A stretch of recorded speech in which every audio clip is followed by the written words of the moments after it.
Tadi Satu ketika ini pelajaran tentang bagaimana saya takut dan juga belajar untuk beriman. Saya ketangkap tangan setelah memotret staf yang mengangkut makanan setelah demo di depan gereja kami gitu ya. Diinterogasi, saya siapa, kenapa memotret. Saya baru tahu terakhir bahwa saya ternyata di balik foto saya itu adalah pimpinan polisi dan tentara yang sedang bercakap. Jadi ketika tentara atau pimpinan tadi tahu saya sedang memotret, rupanya memerintahkan anak buahnya untuk ngejar saya, tangkap siapa itu. Setelah ya saya kenal satu orang dari mereka yang intelnya, kemudian intel itu yang tanda kutip menyelamatkan saya. Sebelum melanjutkan, kami informasikan kepada Anda. Channel ini berbeda dengan channel yang pernah Anda kunjungi di YouTube. Masterway Channel mengajak Anda untuk bereaksi menanggapi isi narasi atau berita sesuai dengan video yang kami tayangkan ini. Tujuannya untuk menguji, mengkoreksi, dan menilai validitas kebenaran fakta dari narasi atau berita dari media sumber berita yang dipertontonkan di media sosial dengan tujuan yang berbeda-beda. Silahkan tulis masukan Anda di kolom komentar supaya netizen mengetahui validitas berita sebelum percaya dengan informasi berita yang ada di media sosial. Silahkan Anda subscribe terlebih dahulu sebelum Anda mengutarakan pendapat Anda di kolom komentar, supaya pesan komentar Anda kompatibel dan efektif untuk mengedukasi masyarakat. Simak seluruh isi video ini sebelum Anda komentar supaya tidak gagal faham. Kami akan memberi tanda pin atau tanda cinta dari masukan Anda yang berkualitas dan berpotensi membangun. Terima kasih. Dan salam damai bersama Masterway untuk Indonesia. mungkin Pak Kris ada mau menambahkan, Pak? Ya, selamat malam semuanya. Terima kasih untuk doa-doa dan dukungannya. Bisa dengar suara saya? Bagus, Pak. Ya. Iya, malam hari ini mungkin saya sharing yang kemarin ketinggalan ya, bercerita tentang rasa takut, kemudian bagaimana kami belajar untuk, kalau saya bilang seperti perjalanan ziarah iman ya, bagaimana kami dan sekeluarga tetap memilih dan sampai sekarang itu adalah pilihan kami. Ya mungkin saya juga harus sampaikan, belajar dari teman yang Muslim kemarin, harus menyampaikan ke teman-teman yang lain bahwa mungkin kami berbeda pendapat, bisa saja berseberangan, tapi baik-baik saja gitu. Kita tetap berkawan, kita tetap menjadi umat yang sama-sama belajar mempercayai anugerah dari Tuhan kita Yesus Kristus dan seterusnya. Dan ini juga pelajaran berharga untuk menjadi orang Kristen yang menurut saya versinya 10 atau 15 tahun terakhir ini menjadi cerita yang lain lah daripada menjadi Kristen yang tidak kami bayangkan sebelumnya. Tadi kemarin saya cerita saya pernah dikepung, bukan dikepung ya, semacam ketangkap tangan bahwa saya sedang memotret polisi dan tentara karena mereka membawa tentengan ransum. Buat saya menarik, saya foto. Ketika saya foto dengan kamera baru saya, Pak Pol, mohon tiba-tiba maaf, izin Pak Pol. Sebentar, Pak Amin. Iya, enggak, kameranya aja dinyalain. Loh, nyala terus kok. Loh, tadi satu ketika ini pelajaran tentang bagaimana saya takut dan juga belajar untuk beriman. Saya ketangkap tangan setelah memotret staf yang mengangkut makanan setelah demo di depan gereja kami gitu ya. Nah, saya tidak tahu kenapa saya dikejar oleh seseorang, kemudian saya dibawa ke gedung seberang gereja kami itu, kemudian diinterogasi, saya siapa, kenapa memotret. Saya baru tahu terakhir bahwa saya ternyata di balik foto saya itu adalah pimpinan polisi dan tentara yang sedang bercakap. Jadi ketika tentara atau pimpinan tadi tahu saya sedang memotret, rupanya memerintahkan anak buahnya untuk ngejar saya, tangkap siapa itu. Setelah diinterogasi, ya saya tangkap. Dalam proses itu saya tidak bawa KTP, tidak bawa SIM, bahkan tidak pakai helm dan seterusnya, dan benar-benar dipojokin gitu ya, bahkan dimaki-maki, kamu siapa gitu kan. Ya saya kenal satu orang dari mereka yang intelnya, kemudian intel itu yang tanda kutip menyelamatkan saya, dan ternyata setelah saya hapus foto-foto di kamera saya, kemudian saya dilepaskan dengan tadi bonusnya kira-kira ludah-ludah mereka yang nyemprot ke muka saya gitu. Kalau COVID udah ketularan. Ya, kalau sekarang musim COVID saya pasti sudah ketularan.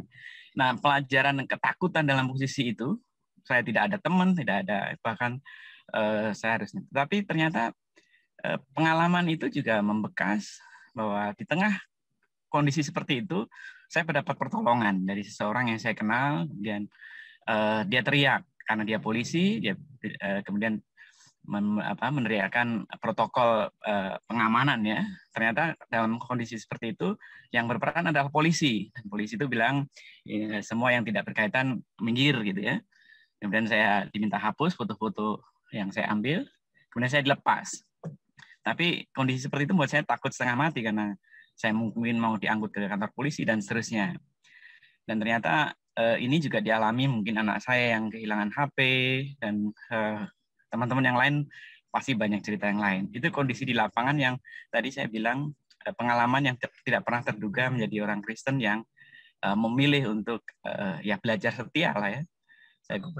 Ya, kira-kira begitu Pak Zhang. Luar Pak biasa Paul. ya itu. Jadi itu adalah pengalaman. Memang Pak, kita butuh melewati rasa takut yang lebih supaya kita tahu ternyata takutnya itu nggak perlu ya Pak. Saya setuju Mungkin sekali ya. tetap perlu bahwa kita harus takut, tapi takut dengan satu langkah-langkah iman. Saya takut, tapi saya punya sesuatu yang saya pegang. Saya harus melakukan apa? Seperti hari ini, saya mungkin juga punya ketakutan karena ternyata lockdown itu berkaitan dengan corona. Tapi saya tetap berangkat ke lokasi untuk siaran pers, konferensi pers, dan seterusnya. Dengan satu keyakinan, ya saya harus menjaga protokol dan seterusnya. Tapi ada implikasi-implikasi dari ketakutan yang Tuhan kasih untuk kita pilihkan. Oh ya Pak Paul, di samping saya ada istri saya, mungkin dia juga mencerita, kan dia juga jemaat Yasmin. Halo, selamat malam, shalom, Shalom semuanya. Ibu, shalom. Ya, ini memang semua menjadi satu pelajaran bagi kami, terutama pelajaran iman. Saya juga bukan aktivis ataupun apa, saya hanya ibu rumah tangga yang menurut saya hanya concern bagaimana saya mendidik anak saya. Pada saat pertama ketidakadilan dilihat anak saya adalah saat komplek kami, fasumnya itu adalah untuk rumah ibadah Kristen. Tapi kemudian menjadi rumah ibadah lain. Dan dia bertanya, saat itu dia baru masuk kelas 1. Kenapa di situ?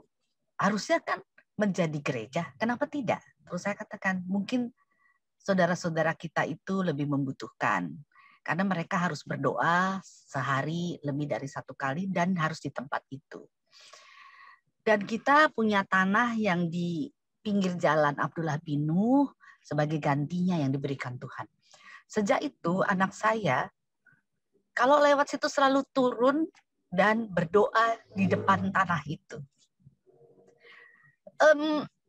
Awalnya saya berpikir ya anak-anak ya gitu kan.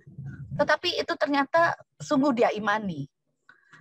Sampai saat kita terjadi heboh-heboh, saya katakan pada dia, adik, kamu nggak usah ikut ibadah di Yasmin. Saat itu dia sudah masuk SMP. Dari Bapak bayangkan dari dia TK naik kelas 1 sampai SMP dia selalu berdoa untuk tanah itu.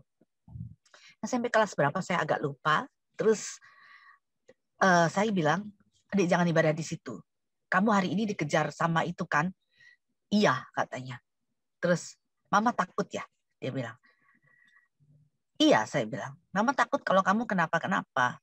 Karena kalau orang-orang seperti itu, mereka tidak berpikir lagi. Apakah ini anak-anak, ibu-ibu, nenek-nenek, tidak ada di dalam kepala mereka, saya bilang. Tapi dia bilang begini, Mama itu selalu mengajarkan kita percaya Tuhan Yesus. Tuhan Yesus saja bersedia berkorban, disalib dengan keyakinannya. Lah, kalau aku yakin Tuhan menjagaku, 1 helai rambut pun tidak akan jatuh dari kepalaku tanpa izin Tuhan. Itu membuat saya rasanya dada saya betul-betul dihantam dengan keras. Kalau sebelumnya saya selalu bilang sama suami saya, janganlah terlalu aktif di Yasmin. Ini kan yang protes juga kebetulan ada ketuanya itu adalah teman kuliah suami saya. Jadi saya bilang, kan kita kenal, udahlah bagaimana kita, ya saya berpikir seperti rata-rata orang Kristen ya, kita mengalah lah, Tuhan itu kasih, saya selalu berpikir begitu pada saat itu. Jadi saya setengahnya agak keberatan dengan aktivitas suami saya menjadi tim media Taman Yasmin, gereja Taman Yasmin saat itu. Tapi dengan kata-kata anak saya kemudian berpikir, ya benar ya, kalau Tuhan berkehendak di situ pasti akan terjadi ada gereja. Jika tidak, ya tidak akan terjadi di situ ada gereja. Cuman bagaimana kita mengimani bahwa apa yang sudah kita lakukan dengan satu niat baik dan kebaikan, kenapa kita harus takut untuk hal yang mungkin kecil dibandingkan penderitaan Tuhan Yesus? Ya, saya tidak bandingkan diri saya dengan Tuhan Yesus, tetapi saya merasa hanya begitu kok saya sudah kalah gitu. Sejak itu saya tidak pernah melarang suami saya untuk beraktivitas dengan Yasmin. Terima kasih Anda telah meluangkan waktu untuk memberi masukan kepada kami. Semoga komentar Anda bisa bermanfaat bagi generasi penerus bangsa ini, terutama bagi diri kita sendiri dan untuk mereka yang mau berpikir dengan akal sehat. Karena dengan akal sehatlah kita bisa bedakan mana yang terbaik untuk diri kita sendiri. Semoga hari-hari Anda selalu dirahmati Tuhan Yang Maha Esa. Dan sampai ketemu lagi di konten Masterway berikutnya.